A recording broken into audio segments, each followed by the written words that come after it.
good and lazy. Good and lazy. It's hard to accept. I know, because everyone starts their Monday like yeah, good, happy week. Yeah. Yeah, that's so happy. But no, let's try to get some energy because we gotta do the two most difficult parts of the exam, which is speaking and writing. I really want to check that part with you because I think that's the one that needs more feedback. More than the listening ones. I mean, listening feedback was really useful. And before we pass to the next part, I want to know if you got all the tips last Friday. So before we start, tell me what you remember about last Friday.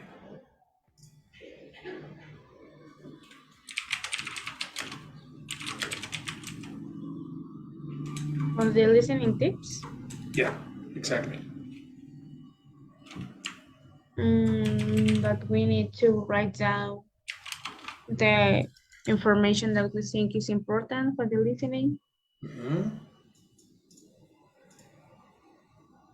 And that's all I remember. And that's what you remember? Come on, there was much more. There was much more. What about linguistically talking? Linguistically talking, there was a lot of stuff. We also see that we cannot our personal opinion or knowledge Okay, that's cannot one tip. be Very good. compared in our answer. Nice.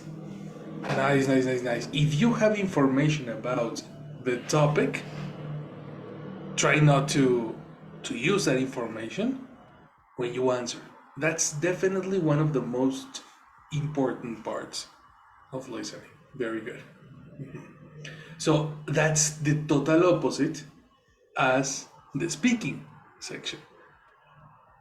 On the speaking section, you need to use your information. On the listening, you are listening. So it's passive versus active. On listening, you are passively absorbing information.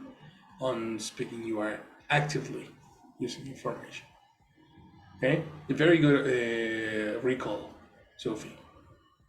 What about words? What did we say about words in vocabulary?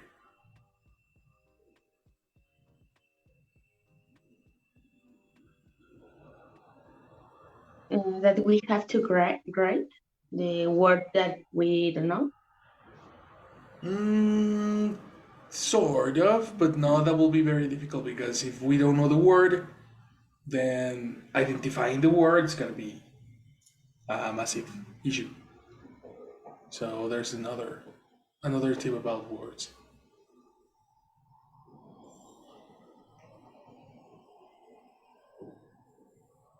Good morning. Hi, Connie. Reviewing about the context.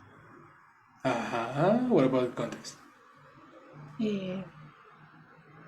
Sorry, are you talking about how to understand new word, right?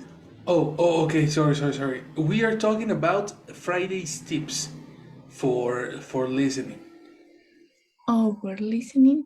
And then one of them, Fer indicated that we have to write whatever information is relevant. Sophie said that we have to try not to use information that we have, like that we know. And there was a very special tip about words and vocabulary. I don't know if you remember. No. Come on. I think that's the most important linguistically talking. That's one of the most important. We saw the verb look in 3 different forms. We saw the verb look for versus look at versus look into versus look, collocations or in terms of this course, word chunks. Remember? Some words that usually go Together? exactly. Words that usually go together, especially talking about prepositions that go together with the specific words. And that not sometimes they change the definition of the word. Right? This is one of the most important parts that I want to cover today. Word chunks, talking about collocations, whatever it is.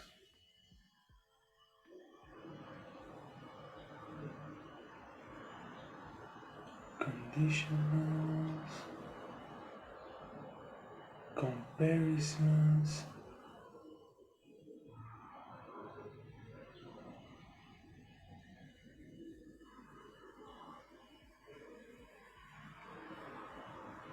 Where are my collocations?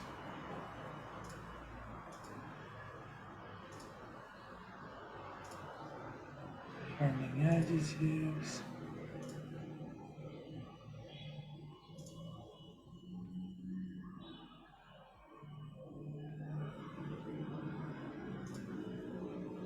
Here.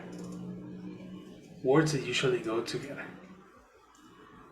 So what we are going to determine today is how to speak about words and how to memorize this type of how to memorize words that can change the way you understand your text, but also produce a text.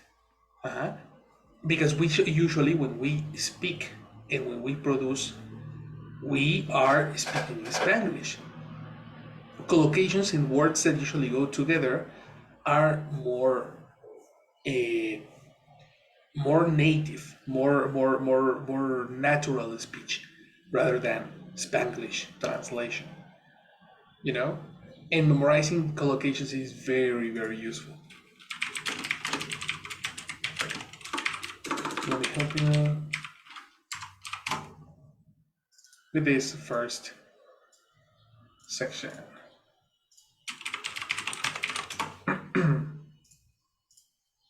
Okay, let's talk about collocations. Help me with this definition, Sophie. Collocations are the habitual juxtaposition of a particular word with another word or word with a high frequency. Sometimes you make collocation, example, but no. What is ID? What is what? IG? EG is, it's not I, it's E. E is, it's, for example, but in Latin words, it's an acronym from Latin. I don't remember the Latin, but in English would be, for example. Okay. For example, verb plus noun. Make plus friends, make money, make an effort. Do plus your homework, do the dishes, do the laundry. Excellent, let's stick over there, okay? In this case, make plus friends versus do plus your homework. Analyze these situations in Spanish and these expressions don't make sense. You know? Do your homework or make your homework. This is a very normal problem when we are thinking in Spanish and we need to choose between the translation of the verb hacer from Spanish. No? A classic problem. Make friends, do your homework. Hacer amigos, hacer la tarea. Right? And this is one of the first problems that we get in kindergarten English. Then when we get more advanced, we have problems like do the laundry,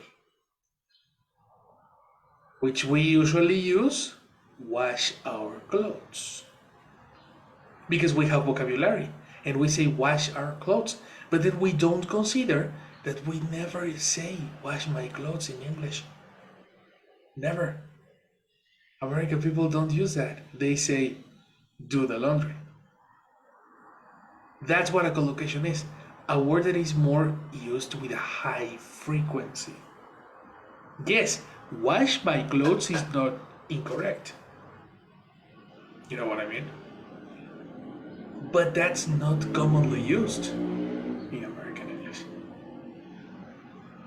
So now that you are going to upper intermediate level, you need to understand what words are more frequently used in the language by exposing yourself to the language. Whenever you are listening to an American, to a movie in English, don't understand it by translation, but by collocation. What words are normally used? Oh, I remember this. This actor has used this expression thousands of times, so I'm gonna copy this juxtaposition of words. You see what I mean? The idea is that you copy the juxtaposition of words. And this is one of the options. Okay? The verb plus noun. There's another one that is for compound nouns, and there's another one for verbs or adjectives with a preposition. Let's talk about that. Help me with the other two, Chucho. Yes. Morning. Morning. Sometimes you put a verb or adjective with a preposition. For example, listen to, look at, agree with, good at, or interested in, stuff like that. Mm-hmm. And the compound nouns? You didn't read the compound nouns.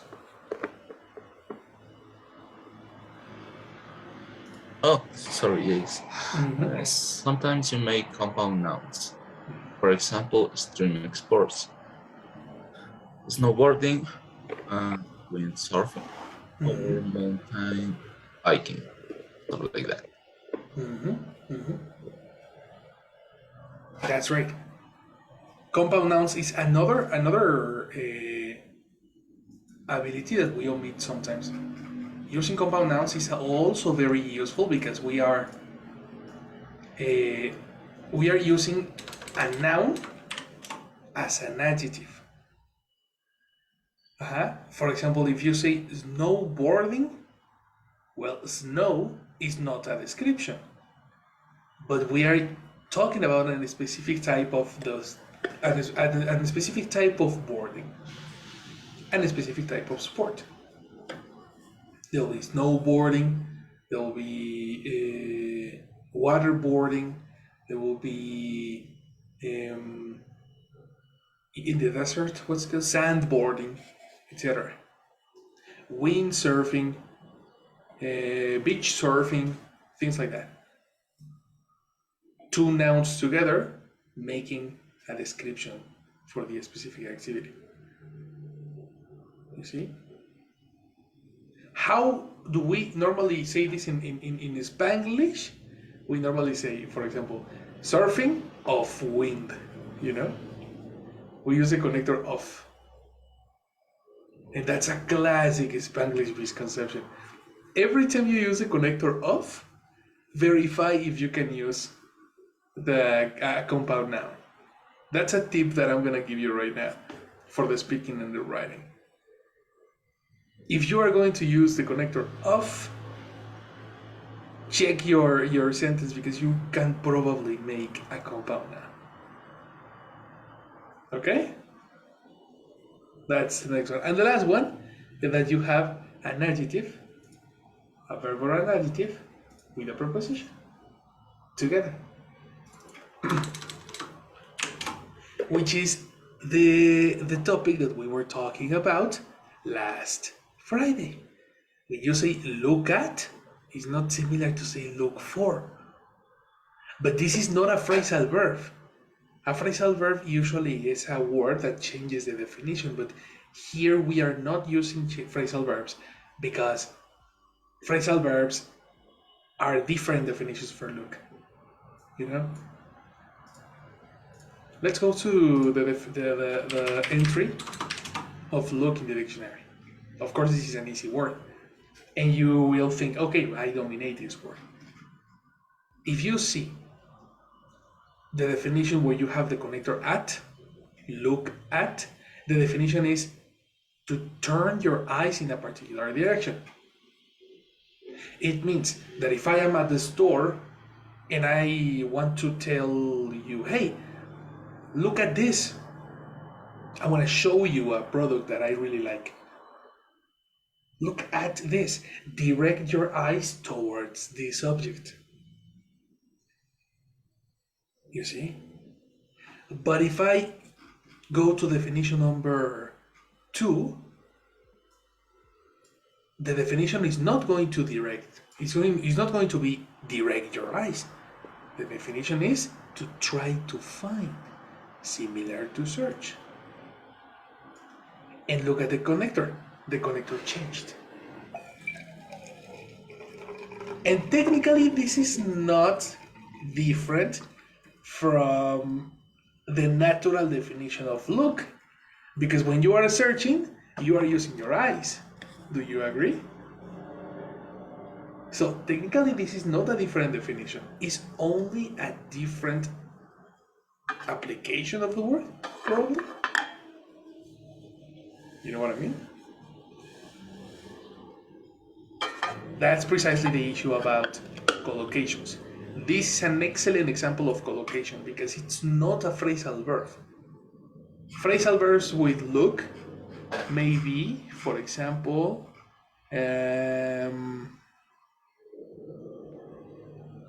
look over, for example, to examine something to see how good, big, or etc. it is. Probably this one. Look at how different this is. When you are talking about a phrasal verb, you are talking about a very specific change. To examine something to see how good, big, etc. it is. Yes, you are using your eyes, but in a very specific way. Phrasal verbs changes, or the connector over changes the definition of look in a very specific tone. Different from a collocation, where it's only a specific connector used with the word. So we gotta make a difference between phrasal verbs and collocations. Phrasal verbs are words that are totally different, right? And they are always together, and you cannot omit the second part. And collocations are only words that are usually together, and they are not necessarily put together all the time. You know, that's the difference between one and another. The second difference is definition. Phrasal verbs change the definition very much, and collocations don't. Collocations just go together. You see the difference?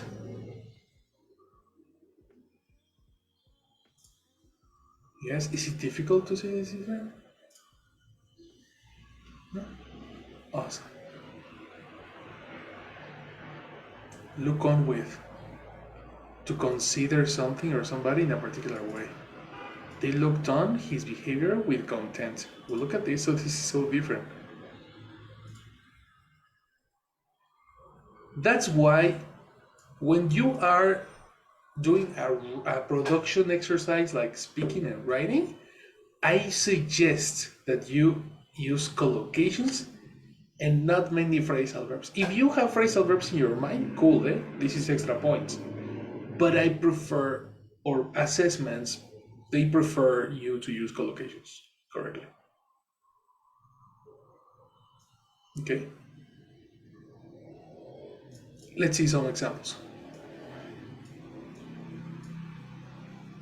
Let's use, for example, some collocations in alphabetical order.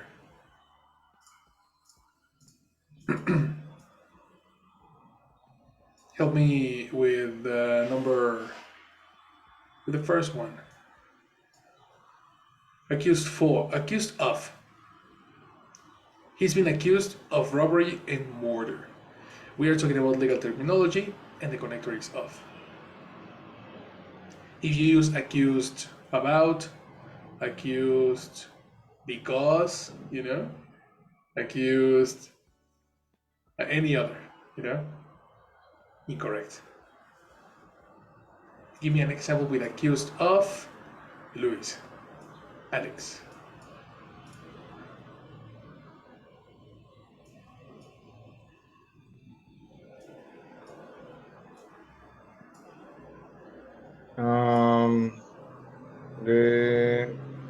The serial killer was accused of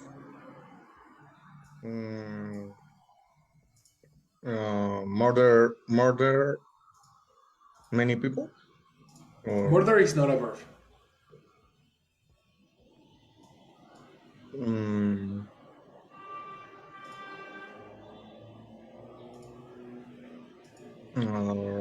Well, you can use it as a verb, but you cannot use a verb after connector of. Okay. That's the reason it sounds really weird. How would you correct that?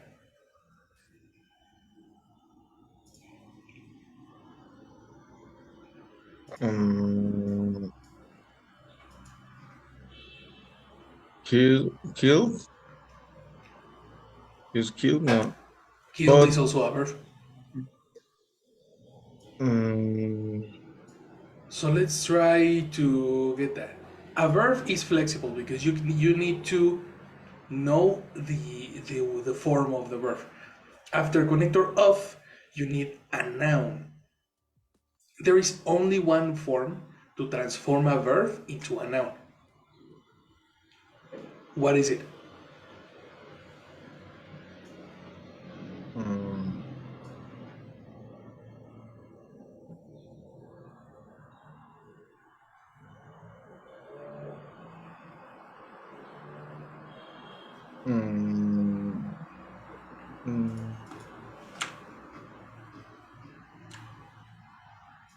Using the ing.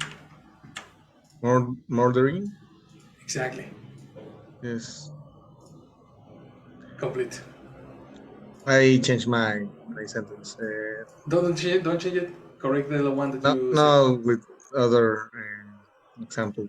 Because if I use serial killer, sounds redundante. How redundant. Redundant? Okay. But it's not redundant because a serial killer can be accused, if it's not accused of murdering, of murdering people, then he's not a serial killer. Okay. Or just change the subject. Don't say killer. Yes. I tried with another subject. Jeff Dahmer was accused of murdering many people. Excellent. That's an excellent example. Accused of murdering people. Very good. So, common mistakes.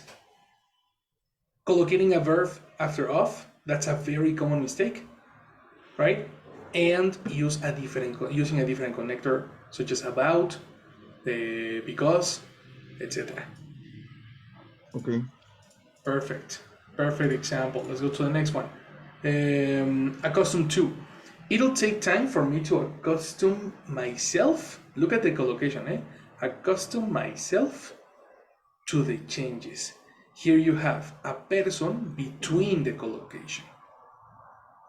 Accustom you, accustom us. Are you familiar with the word accustom?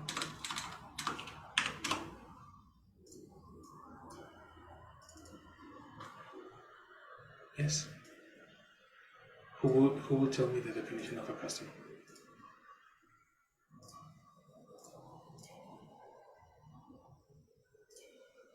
Like, stay comfortable with something. Comfortable? Okay, I like it. That's a very good one. Comfortable with it because this is familiar to you, this is very normal to you. So precisely, we use it like that. Nice. So if you are comfortable with this, right? You are accustomed to it. Give me an example, Itze.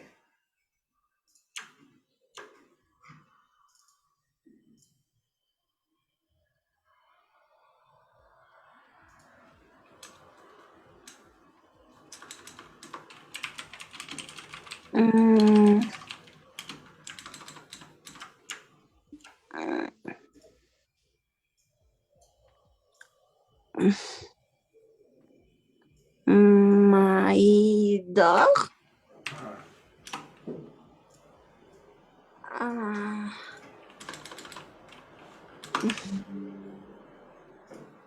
I don't know.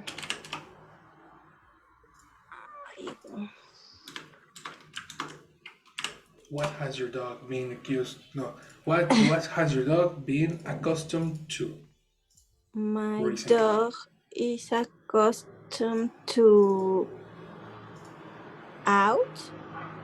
Out, but that's not To a go verb. out. To go out, okay.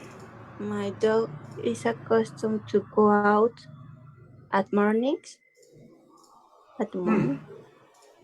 Is morning at a specific time? At morning. At mornings. At mornings. What is a connector for mornings in this case? In? Yeah. Specific mornings? In the morning, no? In the morning. So it will be in the morning or every morning. Okay. Every morning, so. Every morning too? So let's try again. My dog is accustomed to go out in the morning. Excellent.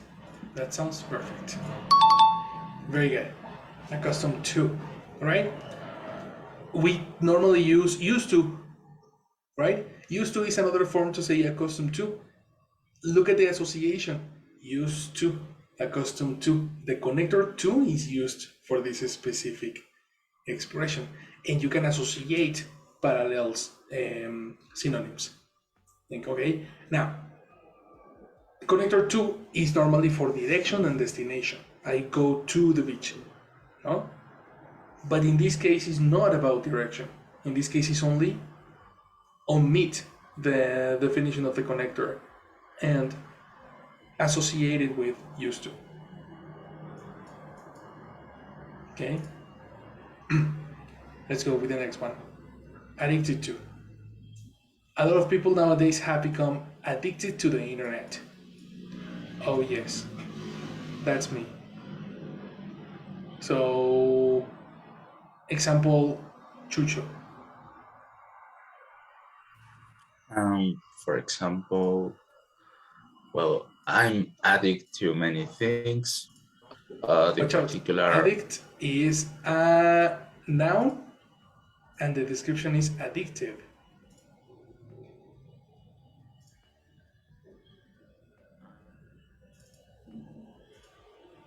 I'm addicted to many things. In particular, I'm Much better. addicted to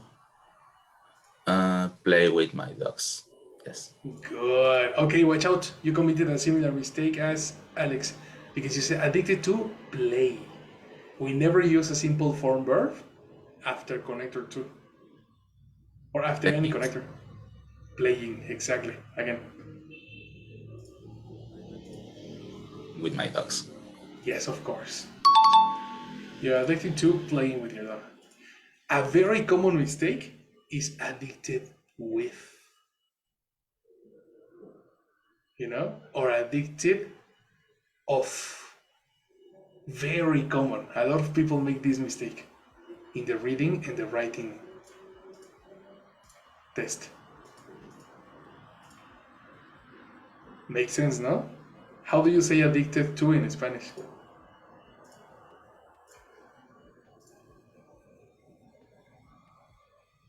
Adicto a. Adicto. Ah, no. Adicto a. ¿Y cómo traducirían a? Two. Some people would say to, yes. Some people would say off. Some people would say with. That would be a massive, massive issue. Okay? The only way to know it is with the English dictionary. The English dictionary says that the collocation is to. All right. Afraid of. Are you afraid of the dark? That's a very common one, but many people use the word scary. What's the difference between scary and afraid?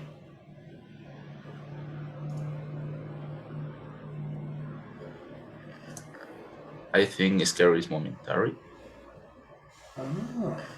So you think the difference is on the context, right? It's not about context, it's about grammar. Scary versus afraid. Scary is an adjective and afraid of is a verb, right? Kinda, you're close. Afraid is also an adjective, but it's a different adjective.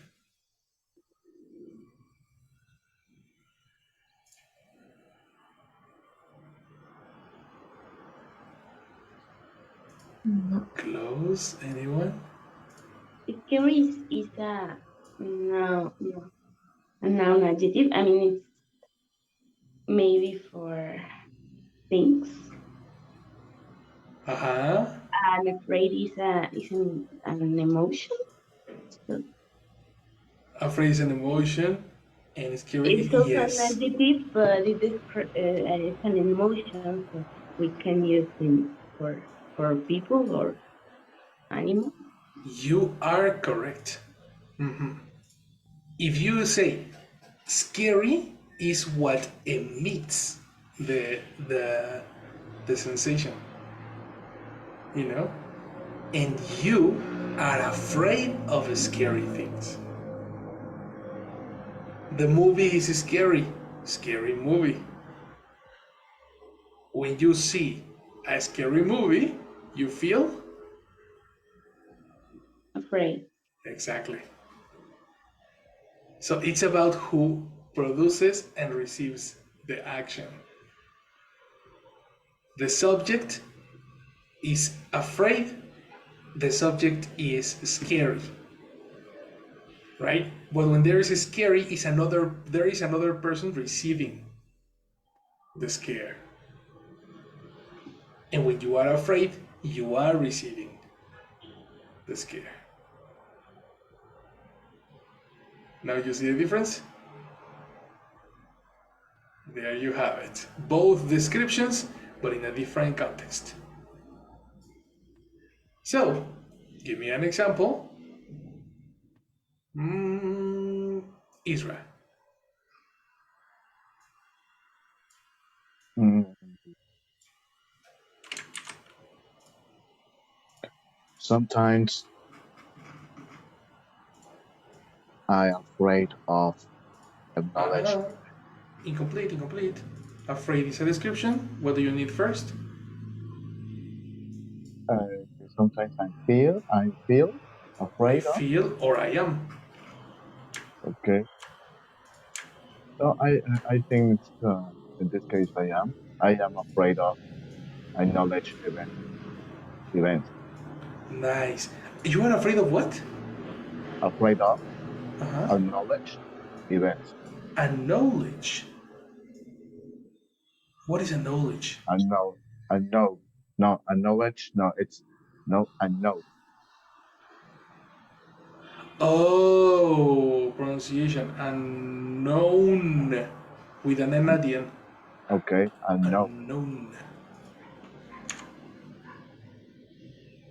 Unknown. Unknown. Okay, I'm afraid of unknown event. Nice. Very good. Afraid of unknown events.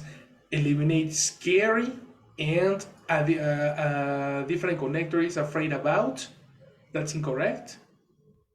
Afraid Will be another with, probably. Connector with is incorrect too. Got it? Okay, right. Very good, guys. Very, very good. Let's go to the next one. Allergic to. My dad's allergic to pop music. He doesn't like pop music at all. He doesn't like Bad Bunny. Obviously. So, Sophie, give me an example.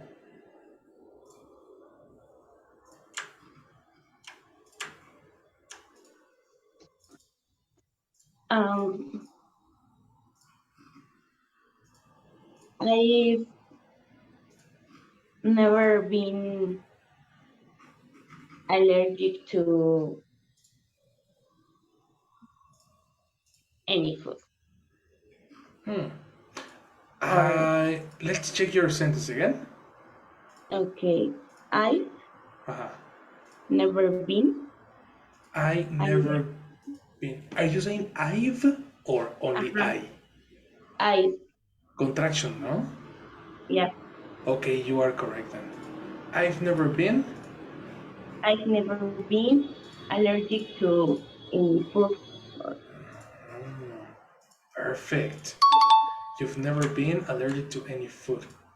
Fortunately. Very good. Very, very good. This is a common one. Anyway, if any time you have the question, what is the correct connector for allergic? Use connector 2.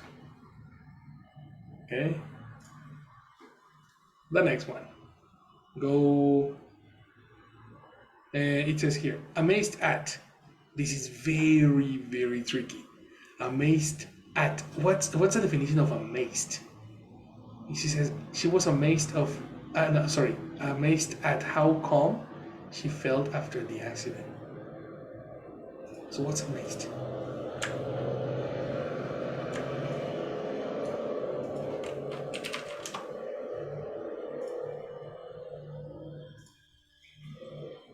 When you feel very excited about it, or something. Excited. Close. You're close. Impressed? But impressed. Okay, I like that one better. That definition is better, much better. Impressed because there is a surprise involved. Okay.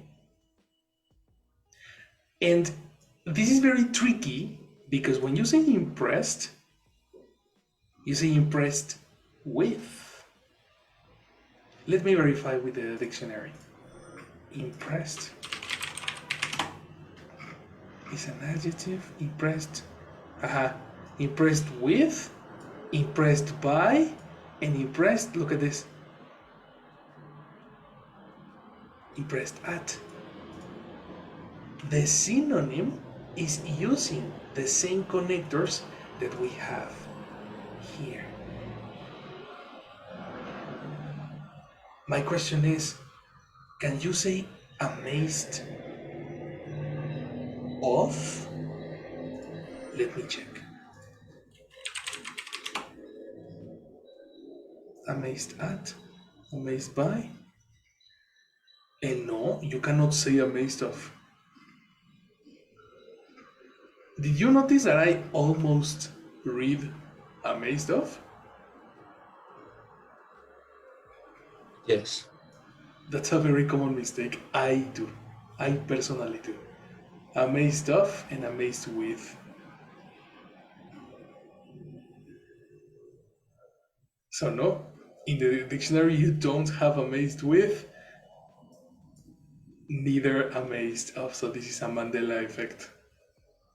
Be careful, guys. Be very, very careful with this one. Give you an example, Connie.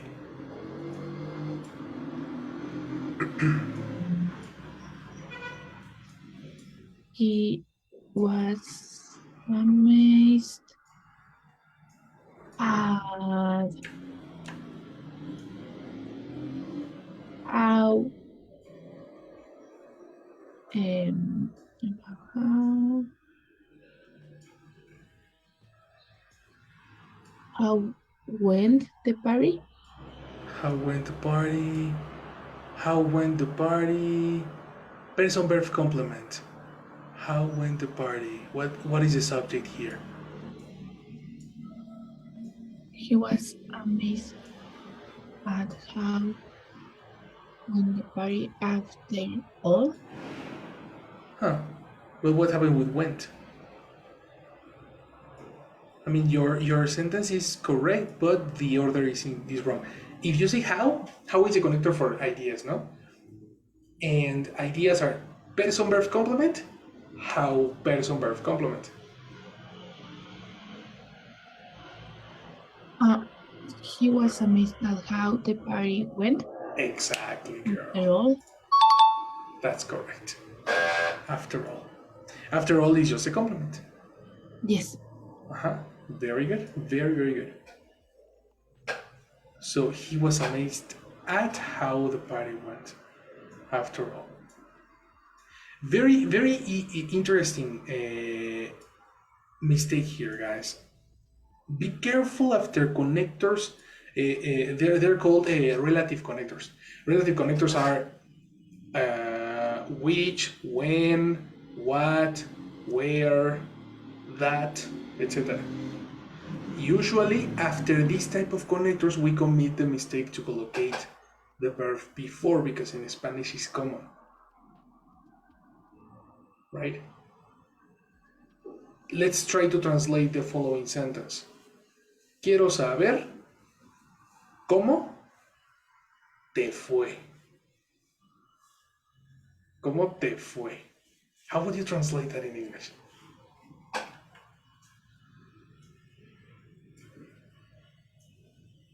I want to know how it went. Exactly. It went. When the subject is it instead of you. You see? Very interesting. And of course, how person verb complement. The order needs to go in this specific order because hashtag English. There you have it. Very good. Let's go to the next one. It says here, one last one. Angry about. I'm really angry about our losses on the stock market. Look at the word angry. Angry because is incorrect. Well, you can say angry because this, because that, but we are talking about prepositions. Be careful, eh? Because it's a connector, but we are not talking about this type of connector. Because it's a connector of ideas. And prepositions connect.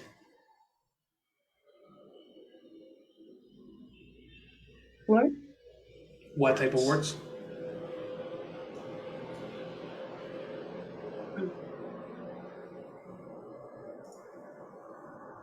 Grammatically, what type of words? Nouns? Prepositions, yeah, that's correct. Yes. Prepositions connect nouns and only nouns. They never connect other types of words. So every time you are using a preposition, make sure the next word is a noun.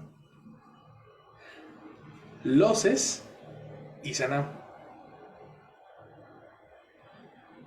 Okay? A loss is when you lose something. Got it? That's why people in a funeral, people say, I am sorry for your loss. Or for your lose. Lose is a verb. Got it? So let's try to make an example with angry about and then something. Okay? Fer, give me an example.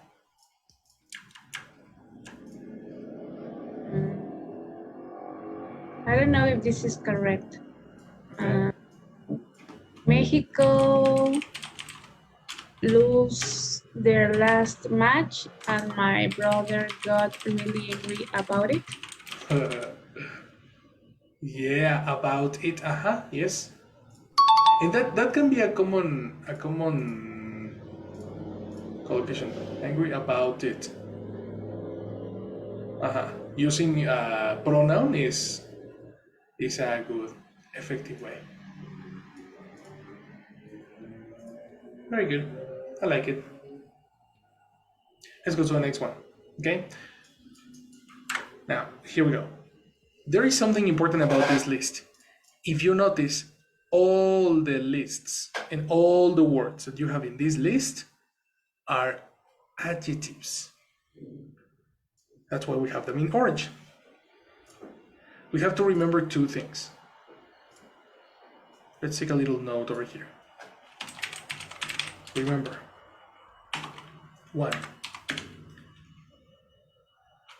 adjectives will sometimes connect a noun through a preposition.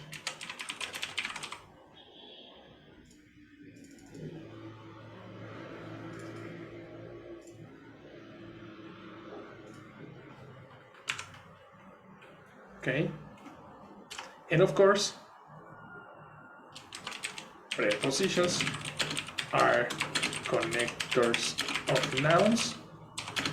Conjunctions are connectors of ideas or sequences, sentences sequences. Let me find a good place to put this info.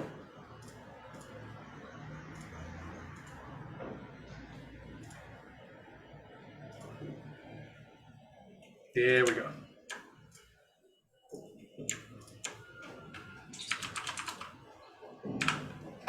Right. Questions?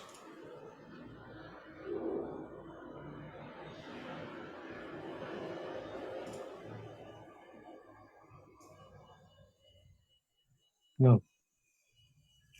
Okay, before we continue then, what's a collocation? Who can tell me?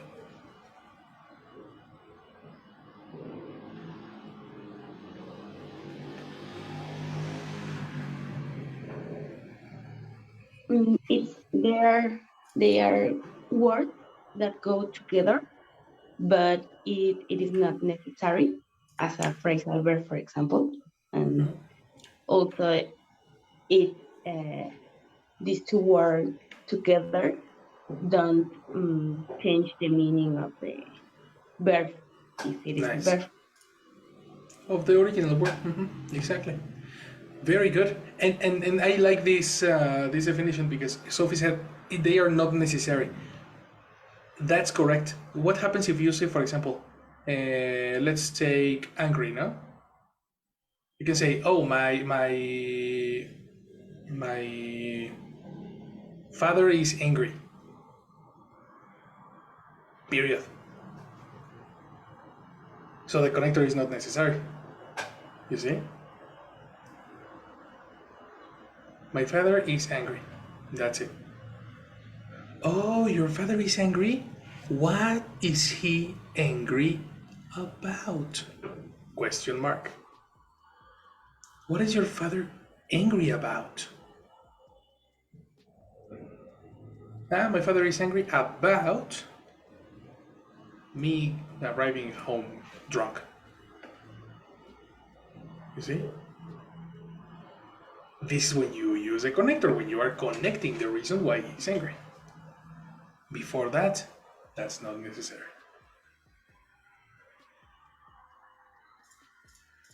Any questions about here? Yes, I have a question. Excellent. Go for it. With the example that you just gave us, it's my dad is angry about it's, then we have to use about me arriving drunk at home, or we don't have to use me, or how can we say that he's angry about because I get home drunk, so it's Well, correctly me. Both are good ways. If you use about me, that's correct because you can prepositions connect nouns and the substitution for a noun is a pronoun. So technically you can use a person too. You know, so about me arriving home drunk or about, oh yeah, in this case it's only using the person. But if you say my father is angry about the issue we had last week, the issue is a noun. You see? Okay. So Any it of depends them? on the context. Exactly. It depends on the context, but make sure it's a noun and it's in its defect a pronoun. No problem. Okay. Thank you. Very good question. There is potential in this class, guys. There is potential. Very good. Teacher, What's up? I have a question. Yes, tell me.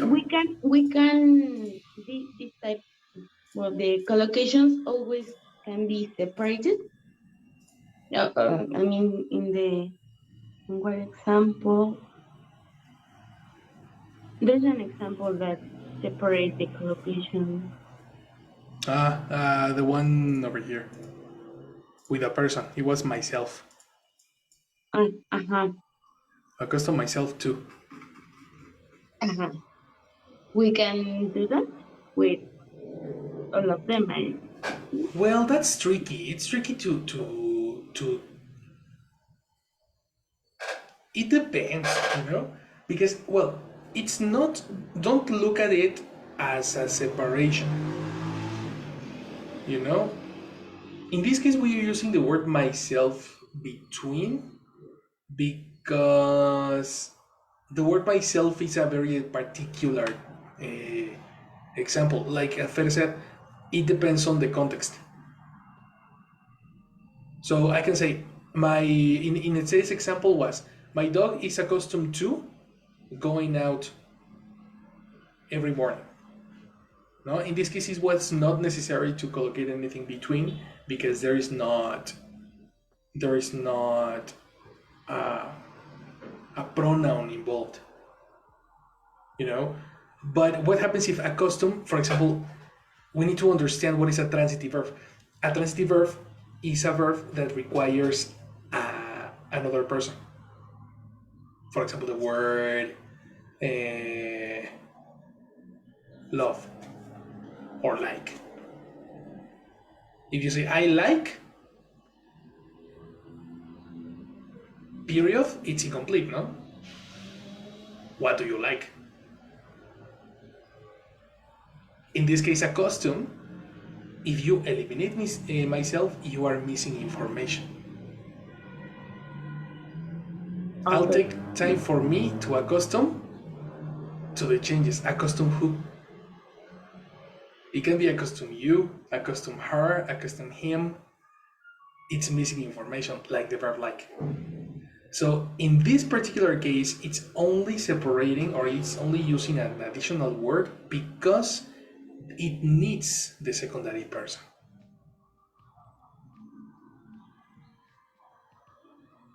It's not that it's separating the collocation, you know what I mean? Yeah. Tricky. So then I think you are thinking about, so when are we going to see transitive verbs?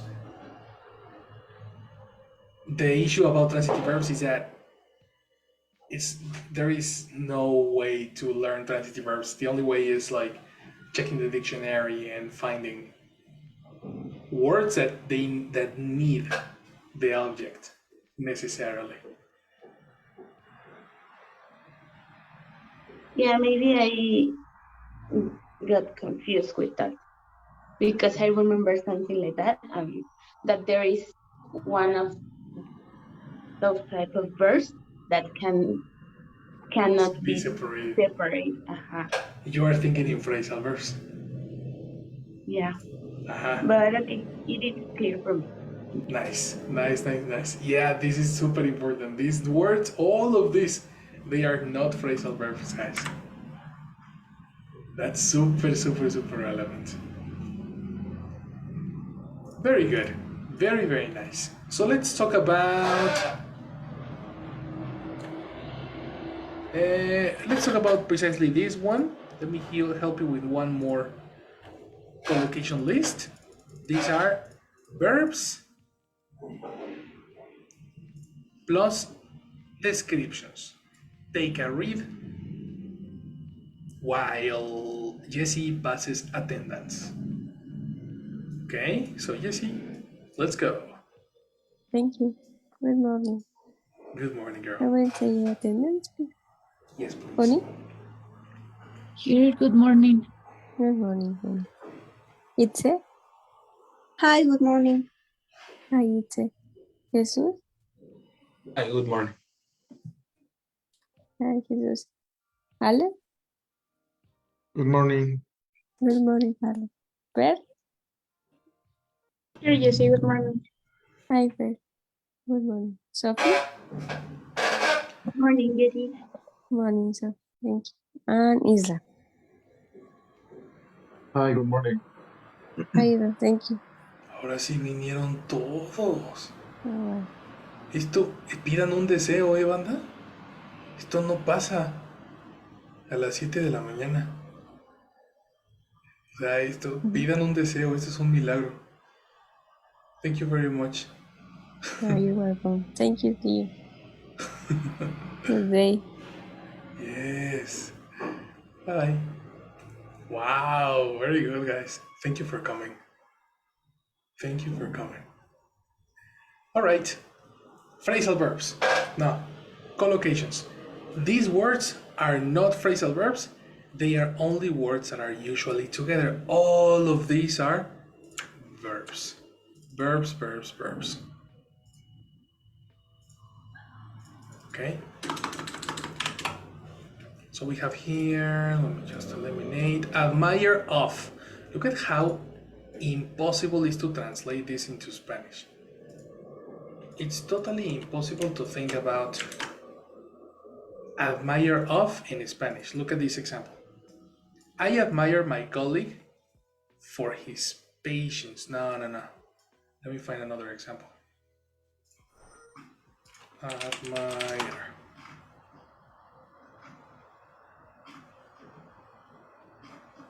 Admired of. No, probably we are getting confused with the adjective. Admired.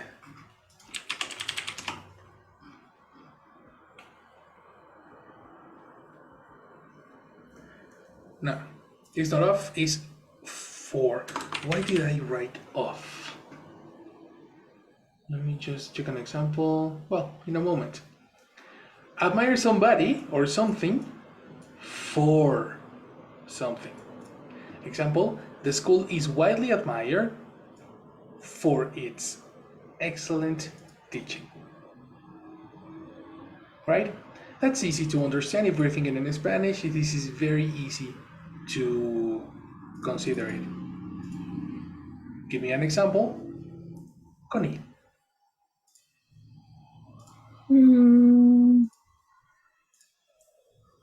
Maybe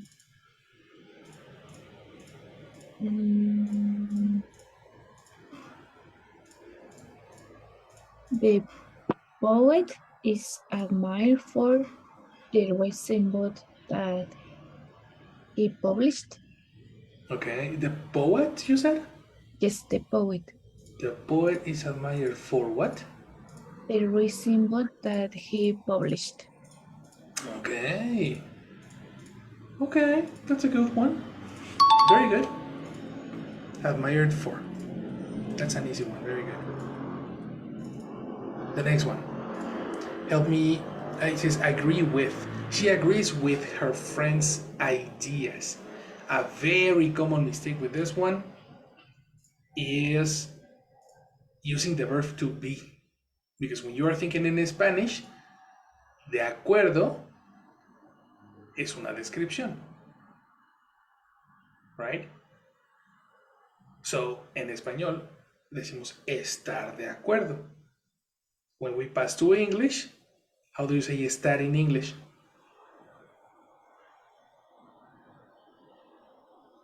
B. B. So many people say be agree. And that's impossible because I am agree is I am is a verb, agree is a verb in English, and you cannot put two verbs together, especially with the verb to be. Check the definition of agree, and you're gonna get a verb. Agree as a description doesn't exist. Never. So be careful, be very, very careful. In exam, it's very common to use the mistake, I am agree. That's a total mistake. He is agree. They are agree. No. Please never use that. Great.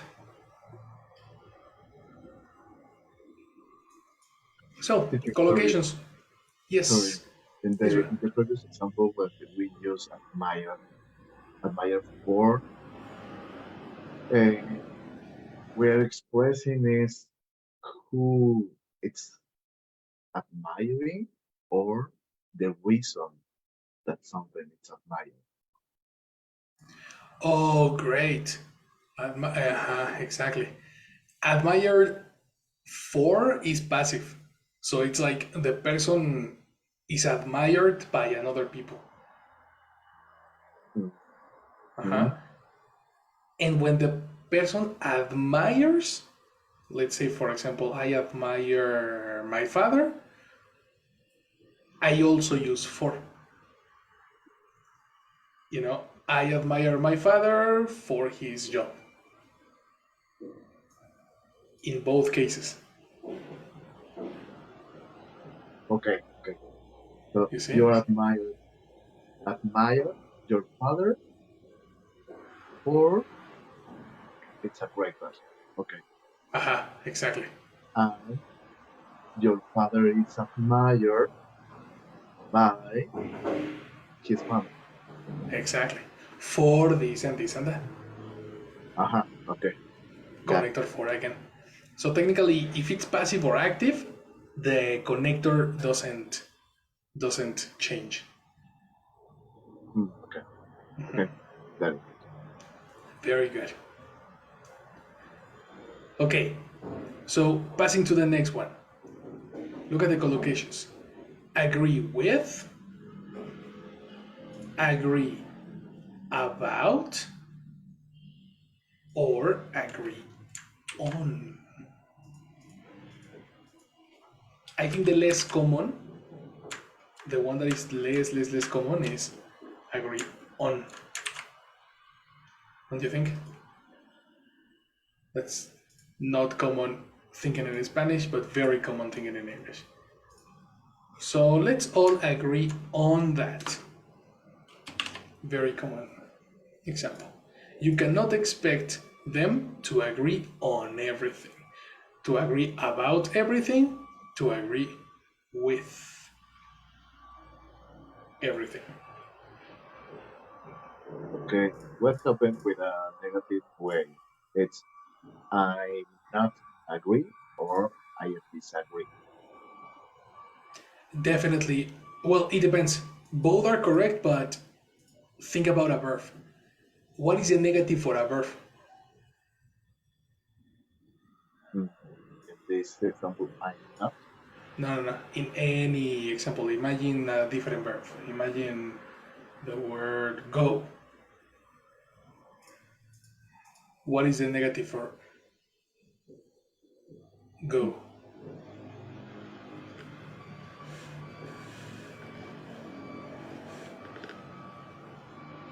In an auxiliary? Precisely. Example? Don't go. That's it. So give me a negative for agree. Okay, so I don't agree. Again. I don't Use agree. the same. The same way.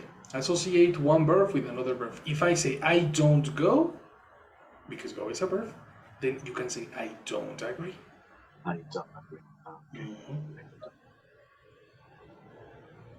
Very common in mistake to say I am not agree. That's a very common mistake. Never use it. Okay. Or I disagree, which is the negative. That's another option. Option number 2. Okay. Perfect. Give me an example, Chucho. For example, I didn't agree with my professor about my qualification. Qualification is Spanglish. My note, yes. Your note, exactly. Your note, your score, your grade. Okay. Okay? My note, yes. Note, score, and grade. Those are words that substitutes qualification, which doesn't exist. I thought it was a bad idea to say it. Well, we can always be corrected. We can learn something. Yes. Very good. Okay. The next one we have here. No, perfect. Who knows the word argue? Who can tell me the definition?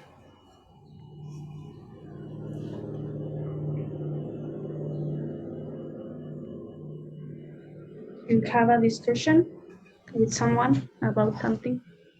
Close, because a discussion in English is not similar as in Spanish. A discussion? A debate. Much better. But a very hot debate. It's a debate. It can be friendly. An argue is not. You know. Okay. I like it. Very good. So what's the discussion in English? Discussion in English is similar to conversation. Okay. Okay. Very common mistake here. Discussion, conversation, argument, fight. Okay, argument is similar to fight. So when you argue, you are precisely fighting. Look at these connectors. This is very interesting. Are you with somebody? About or over something. That's a very, very interesting one because we normally don't translate this way.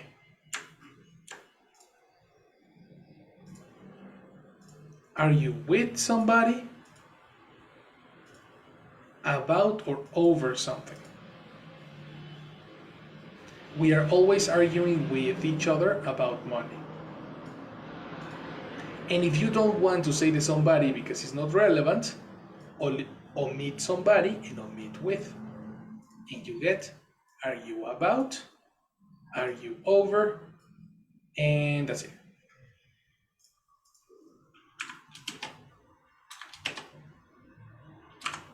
Okay? Example, Sophie.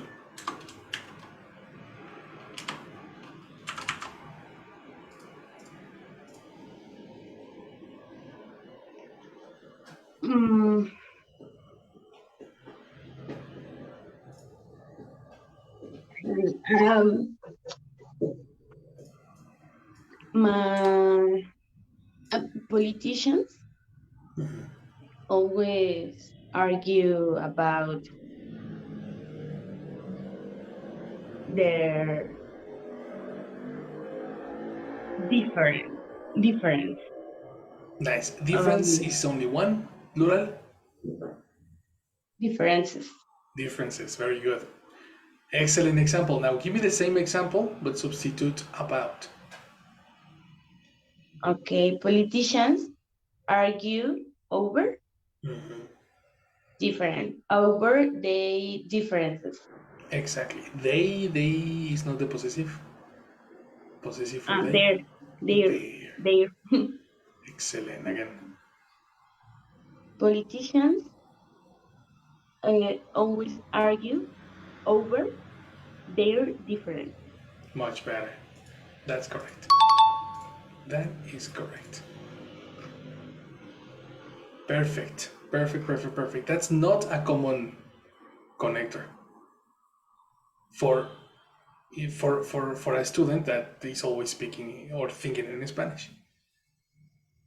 Right?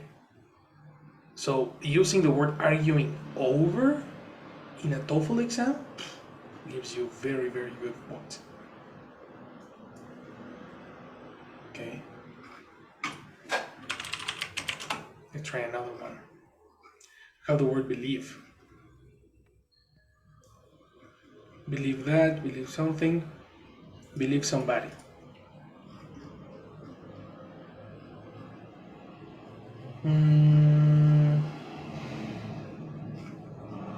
Where is the collocation?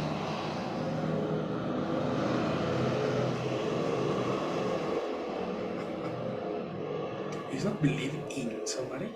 I don't believe you. Believe her. Believe his lies. Another Mandela effect, really? I firmly believe that she is learning to believe he's dangerous.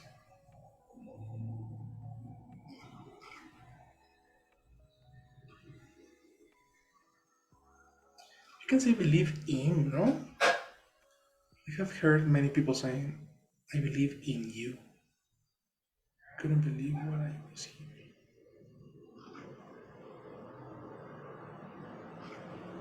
Believe in God, no?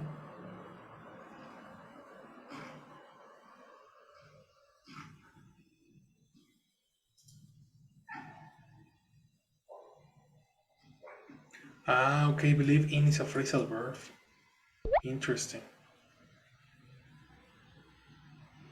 But I don't know why this dictionary puts it in a phrasal verb, as a phrasal verb, when many other dictionaries put it as a collocation. So, well, anyway, believe in, okay? Never say believe about or believe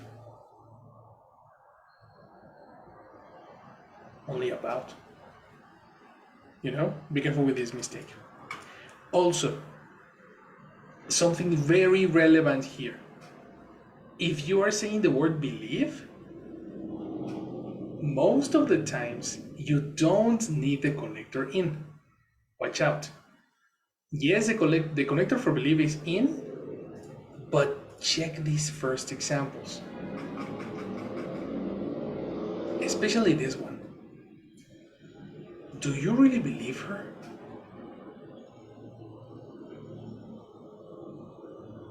This means, do you think this is true? Do you think what she says is true?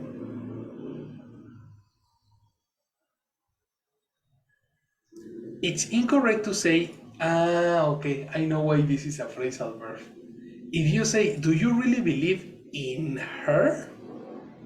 You are saying that she is a god, a goddess. Attention. Do you really believe in her? Means that she is a goddess. And do you really believe her? It means that she is lying, probably. That's the difference between believe and believe in.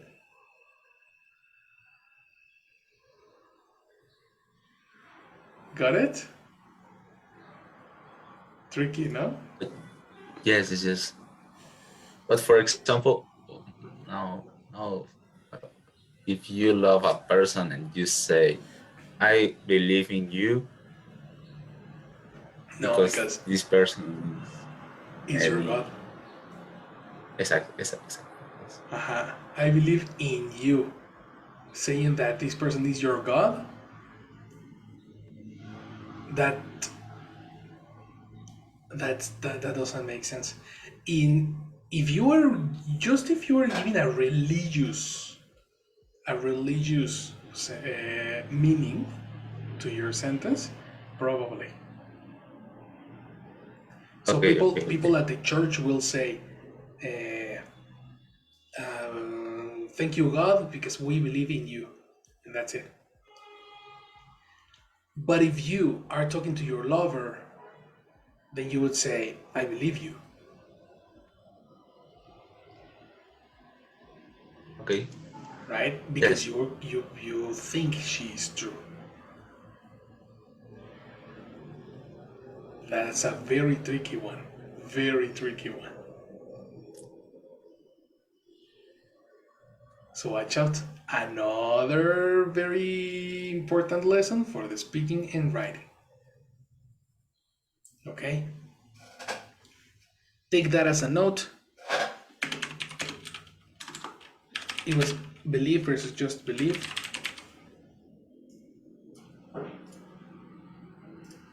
And this is another list that you can take. Let me just do this because you cannot see. There we go.